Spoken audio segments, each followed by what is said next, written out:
Welcome back to the channel, everybody. I'm pretty excited about today's video. We're going to be talking about the 6 things that I learned in my first year of playing disc golf. Now, these are going to be my big aha moments, the things that I realized, oh, okay, that's how that actually works. These are going to be all of my tips and tutorials on how I progressed and how I progressed quickly in the first year. So let's get into it. All right, this hole says that it's 268 feet. I've been playing 2 weeks now. Pretty confident that my arm speed's up. So we're gonna go with my brand new super overstable Wraith. Yeah, I think this is gonna be the disc. I can definitely throw this right now. Flip it, stick it, see you later, bye.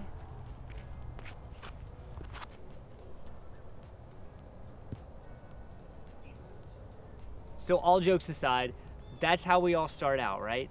We're not throwing our disc with enough power, we're not giving it the right angle, and so they're just dumping out of the sky.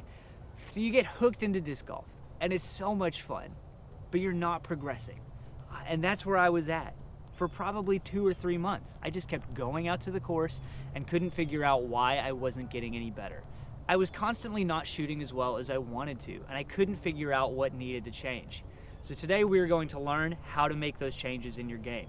And that does not start here at the course or on the tee pad. Instead, we are going to be over at the field. Yep.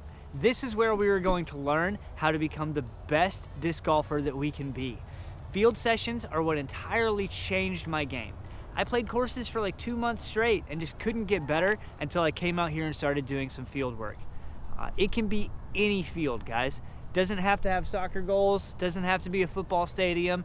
Whatever's big and open works. Disclaimer, you probably do want to pick somewhere that there aren't going to be a lot of people, and somewhere that there's not water hazards, things like that. They're just going to stress you out more. Our big goal of working in the field is we want to relax.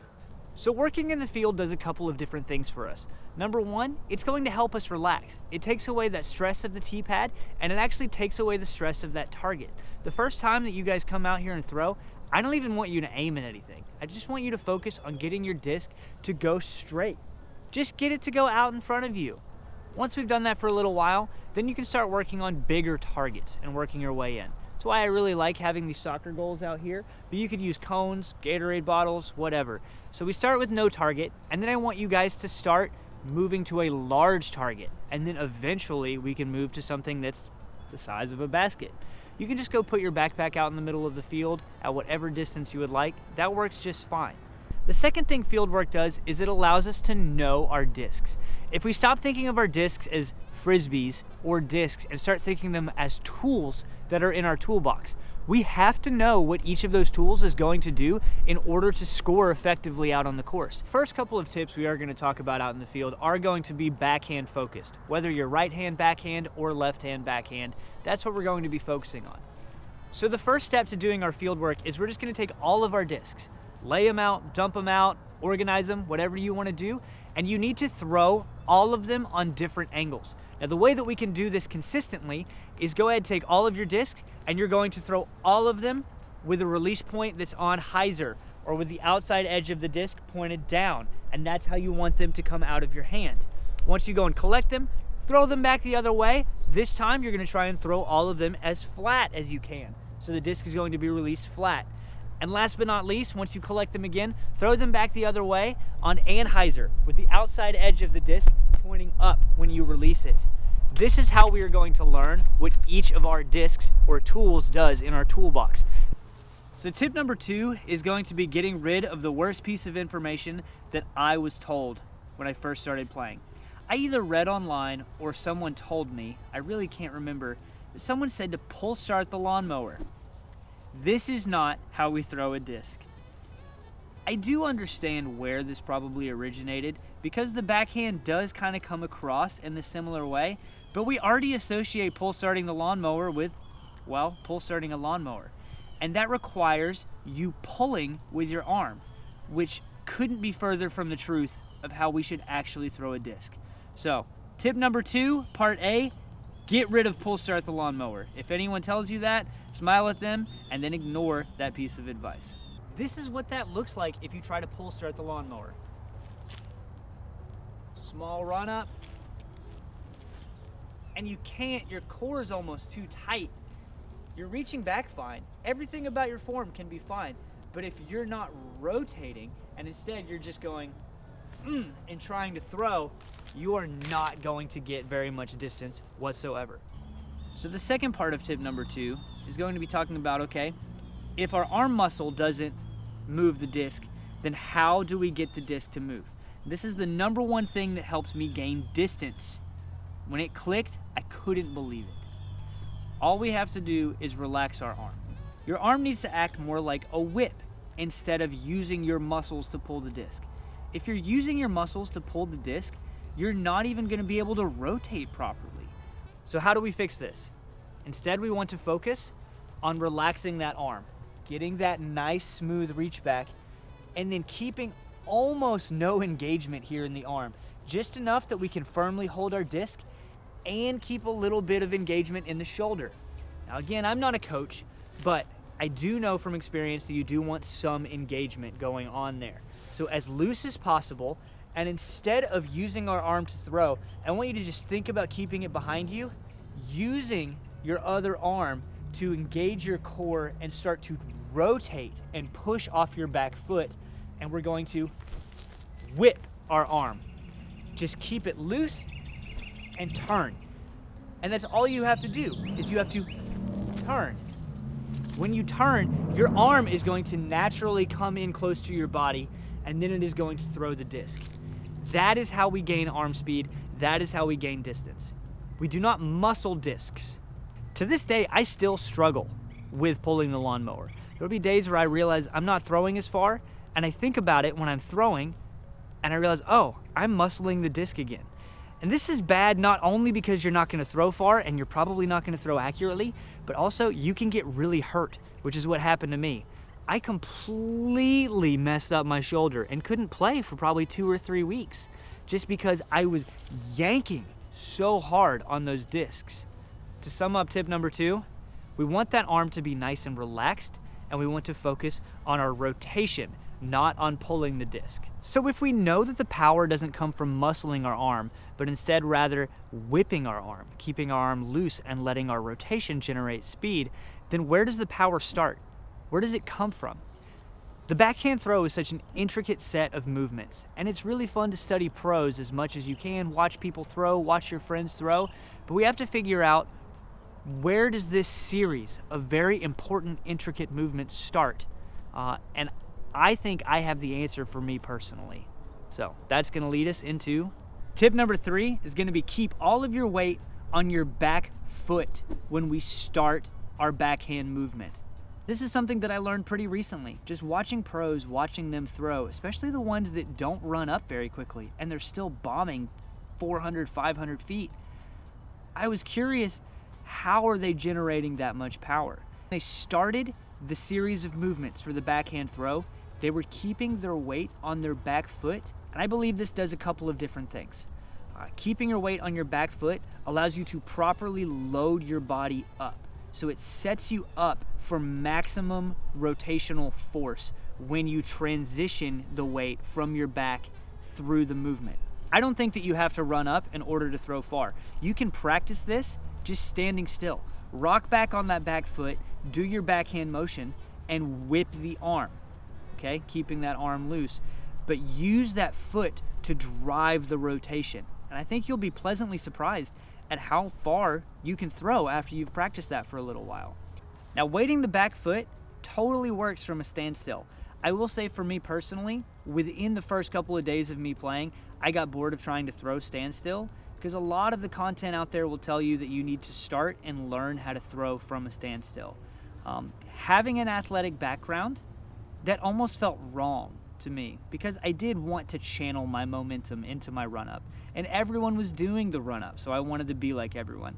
So I think it's okay to practice standing still, but honestly, go ahead and do your run-up, because for me, when I have to do a standstill shot, it's almost a different set of movements than my run-up is. So I think it's very important that you learn both, but don't be deterred by people telling you that you have to learn to stand still. I think it's perfectly fine to go ahead and learn your run-up. And run-up is even a little bit of a misnomer too, because it doesn't have to be a run. You don't have to do the James Conrad sprint in order to get distance. All it has to be is a simple little X step. take 1 or 2 steps and then start your movement. Take 1 step. Just do your X step. All of those are fine. Whatever is comfortable for you, go ahead and practice that. So tip number 4 is one of the reasons I am most excited about this video, and I am going to get pretty opinionated right here. Tip number 4 is going to be you need to learn how to forehand. I firmly believe that everyone would benefit from going out to the field and giving a decent amount of effort to teaching yourself how to forehand your discs. And I have a couple of reasons why. Reason number 1, a forehand allows you to face your target the entire time you are doing the movement. You can keep your eyes on the gap, on the basket, whatever you are aiming for, you can see it. That's something that doesn't happen in the backhand throw as often. I certainly can't turn my neck during a backhand throw, so for the most part, you're relying on muscle memory, not on what you can see. The forehand, you can see your target the entire time. Reason number 2, forehands are a much lower effort shot. I firmly believe that all it takes is a flick of the wrist, and these things are moving.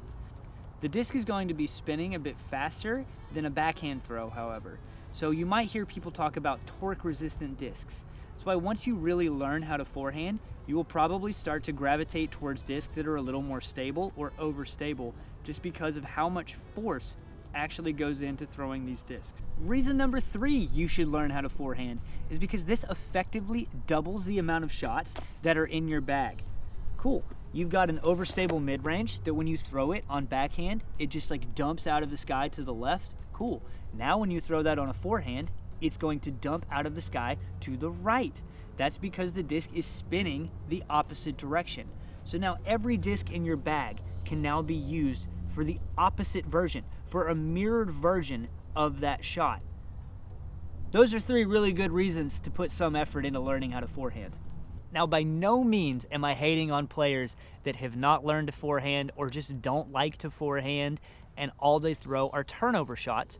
I think that it is incredibly impressive when people throw turnover shots instead of forehands, because the backhand turnover shot is so much more complex than throwing a forehand. It just is, which makes it that much more impressive. So if you're a backhand only person, hey, good for you. But you should put some effort into learning how to forehand. So how do we learn how to forehand? It's actually pretty simple.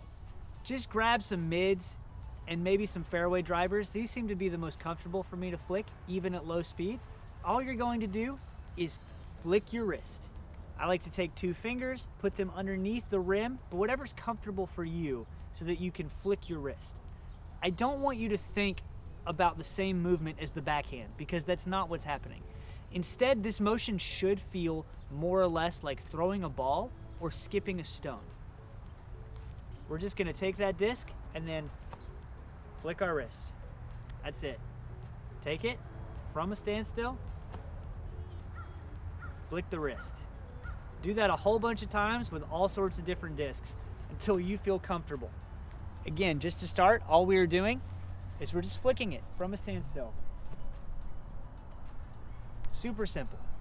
Take it, use your wrist, and flick the disc.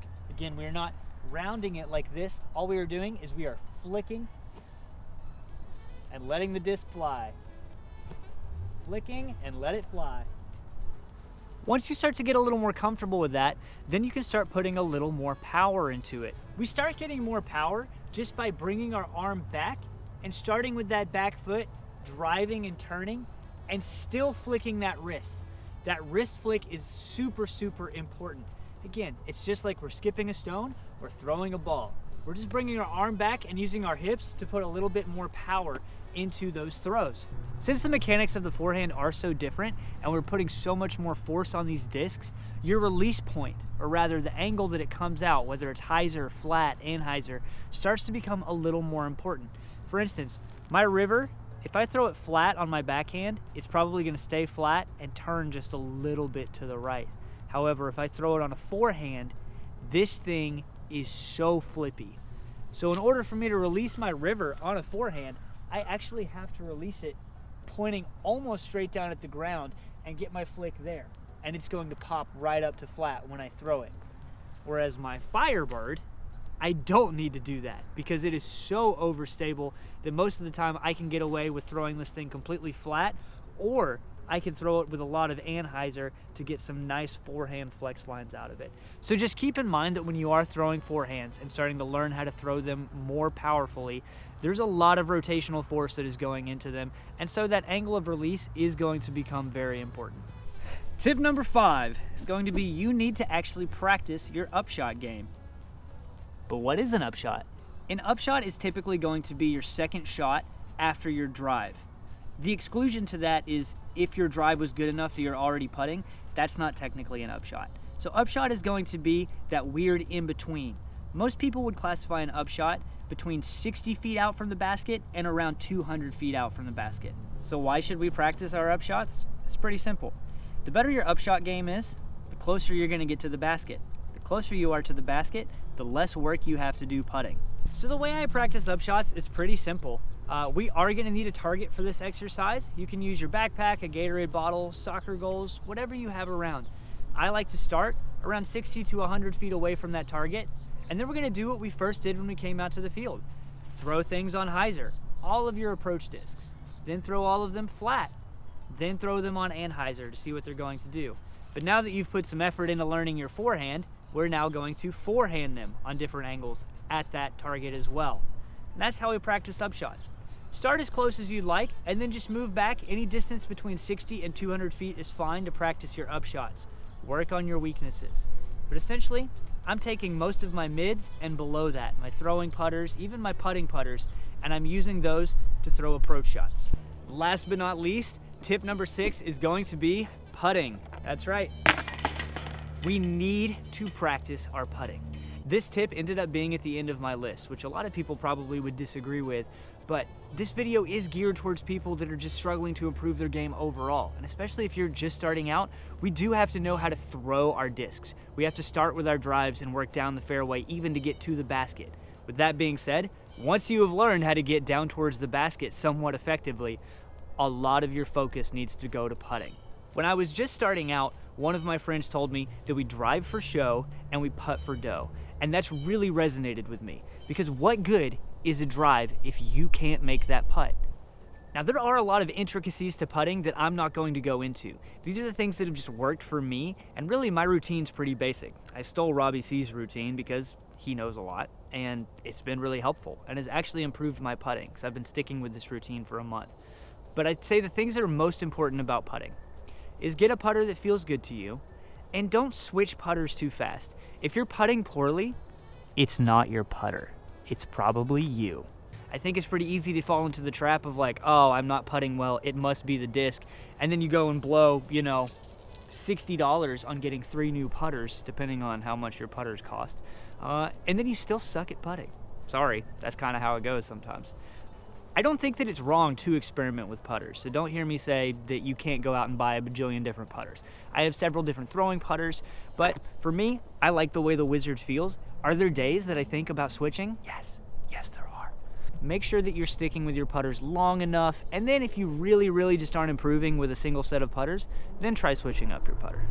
So my putting routine is going to be pretty simple. All you need is a marker, and I would say that you should be investing in a putter that you like. So you should have at least 3 of the same weights, plastics that you like that's comfortable so that you can practice with the same putters. So that builds consistency. Consistency is going to develop that muscle memory for us. Need a marker of any kind, use a disc, use your Gatorade bottle, whatever. We're gonna put that as close to the basket as you would like to start. I would recommend starting closer than you think. And then you're going to get in your comfortable stance, make a putt. Awesome. The important thing now is to move your feet in between. I'm comfortable in staggered putting. My uncomfortable stance is going to be in a straddle like this. I've now moved my feet, which helps me reset that putt. It's like I've just walked up to it for the first time. I'm going to make that putt, and then I'm going to go back to my comfortable one. Again, my feet are moving, which helps me develop that, oh, I just walked up to my lie, and now I can putt. If you make all 3 putts, you then get to take a giant step backwards, just like as big a step as you can take, essentially.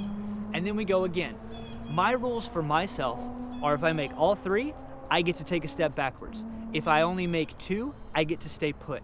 if I make one or less, I have to take a big step forwards. And you end up spending a lot of time in one area, and you'll find that that becomes your problem area. The thing that I really do like the most about this drill is that you are moving your feet in between and you are working different putting stances. So that way you aren't just constantly weighting one of your feet and throwing your putters. I think it's very helpful that you're resetting your feet so that you're walking up to that lie each time, just like when you're playing a round. Now you can practice this exercise as long as you want to. I recommend doing it for at least 30 minutes. I try and do it for 30 minutes, but we don't always have that much time. Any amount of putting practice that you can get in is going to be beneficial. One of my favorite things to do is to show up to one of my favorite 9-hole courses, and I'll actually do my 30 minutes of putting practice before I start my round, and then I'll go play my round. So that way I'm getting in my practice for the day, and also I usually score a lot better. Now, quick disclaimer, not everybody has a practice basket. So, in order to practice putting, you probably will have to go out to a course, or you're going to have to invest in a practice basket. If you're going to practice putting at a course, hopefully your course does have an actual dedicated practice basket. If it does not, I think that it's perfectly fine for you to practice putting out on the course. However, you need to be extremely aware of your surroundings and make sure that you aren't holding up any other parties, or step to the side when you see them walk up and give them the thumbs up so they can play through. Again, that's not going to be my first choice. Say find somewhere with a dedicated practice basket, or just go ahead and buy your own. But just as a quick disclaimer, make sure that you aren't standing in the middle of the fairway practicing your putting while people are trying to play through. It's just common courtesy. That about does it for today's video, everybody. Hope you enjoyed today's content. These are the 6 things that I found the most helpful for me in my first year of playing, and I really do hope that they can help you progress and learn even faster than I was able to. Go ahead and like this video if you haven't already, and consider subscribing to the channel because that helps support me. Leave a comment down below what you guys found helpful, if you found anything helpful, and let me know what you guys have learned in your first couple of months or year playing. I want to know what the biggest piece of advice was that you could give someone about playing disc golf. So, until next time, stay decent.